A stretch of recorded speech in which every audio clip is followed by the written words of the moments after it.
we were speaking about education matters, and now we know now, in fact, it's part of the conversations even on the Daily Nation, the front part, where a classroom is supposed to hold a maximum of 15, between 15 to 20. That's according to the Education Ministry, and that's what they're grappling with. Joining me now on Skype is Professor Humphrey Oborah. He's the Secretary General, World Talent Federation, and also an education expert. Thank you so much for making time for us, Prof. So we are looking at a situation where the government is grappling with social distancing in schools. Is this going to be possible, and what is the best way they can go around it? We have a pandemic which is unprecedented, and as a country, and from the history that we have had in terms of learning, we are definitely not prepared.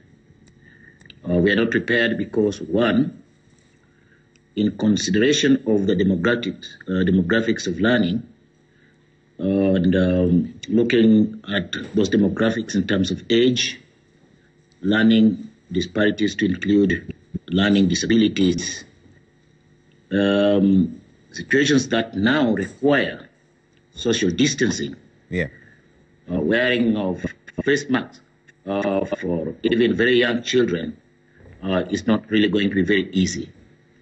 But above all, I must say that in 2006, if you may recall, when I was running the Dalk Education, in one of your sister stations, not real sister, but one of the major outlets, the KTN, there's one thing I said at that time, that there will come a time that learning shall not be in the format which is merely standardized for gaining instructions from tutors only.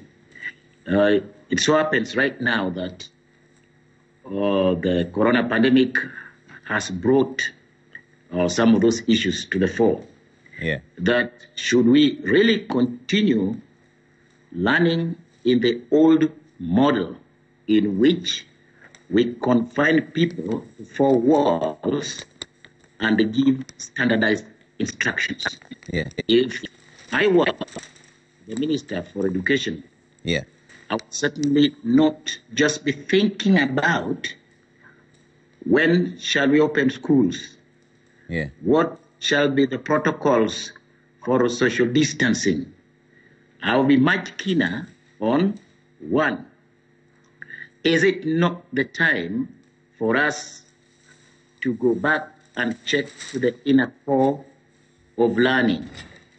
That learning is based on an individual core value known as talent. Fortunately, I like bringing this again. When we changed the curriculum as a country, we merely benchmark on a symptom-based learning. When I say a symptom-based learning, Trevor, competence is only a symptom of talent, just like fever is a symptom of a certain sickness. If you look at what we are investing in as a country, we're investing into a new curriculum that you can now see clearly that can't work in the circumstances. It means that we are spending billions and billions of dollars into what might not reap the desired results. And Trevor, look at it this way. Country like Kenya cannot be like Finland. A parent in Finland is not the parent in Tana River. So when you are saying that you are involving parents in the learning, is not a really bad thing to say. And you're thinking that parent in Tana River is going to take care of the learning process of the child, living below $1 a day, and is going to implement a curriculum like Finland, you must be joking.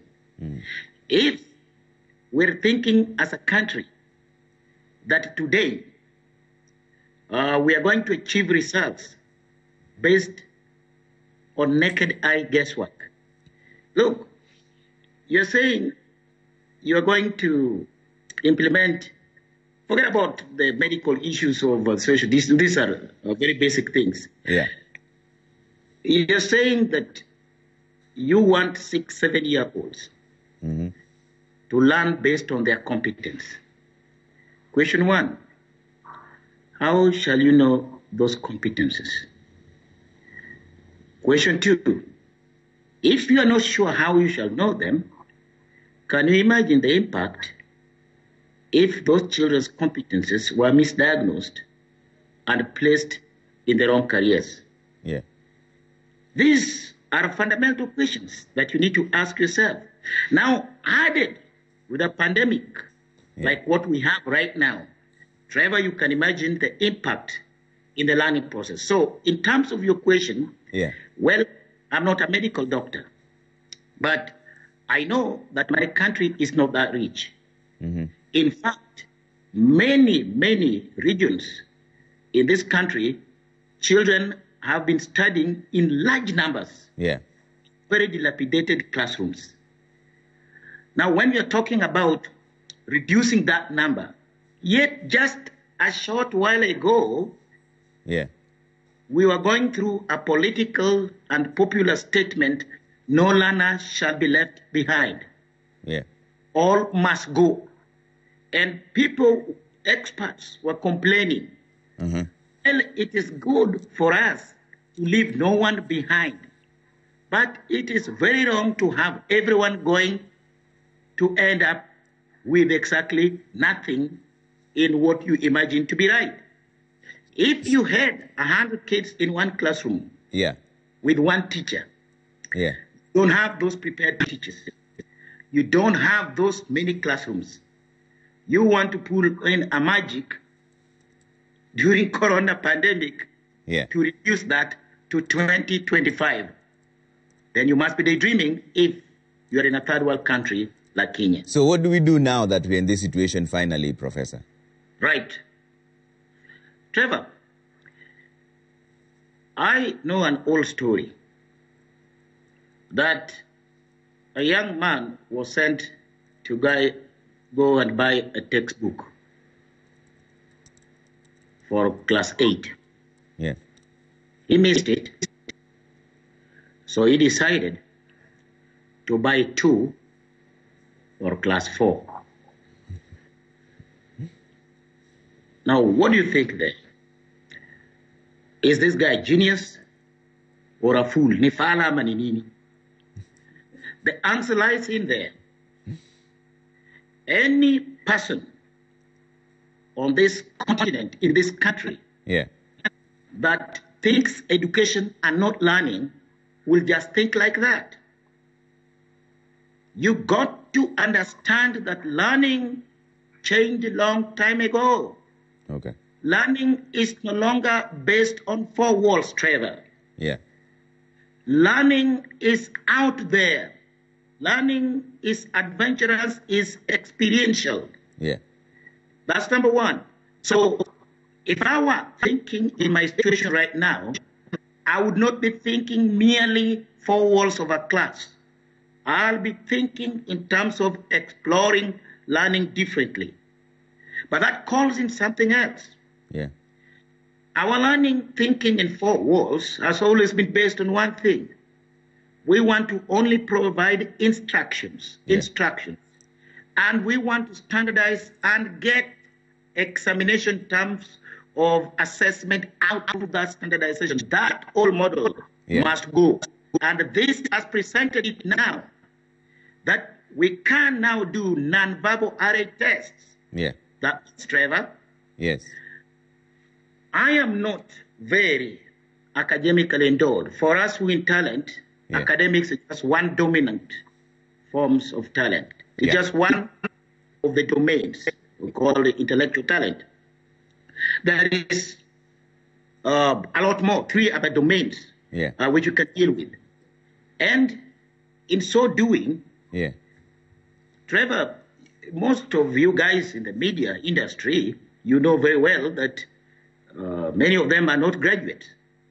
But the things they do are extremely good. A guy, for example, was forced to go to a university, use his pocket money to buy a camera, went to Uhuru Park, started filming. And the posts were so good were they in YouTube that Royal Media preferred to have them in there and not the graduate flashing those certificates.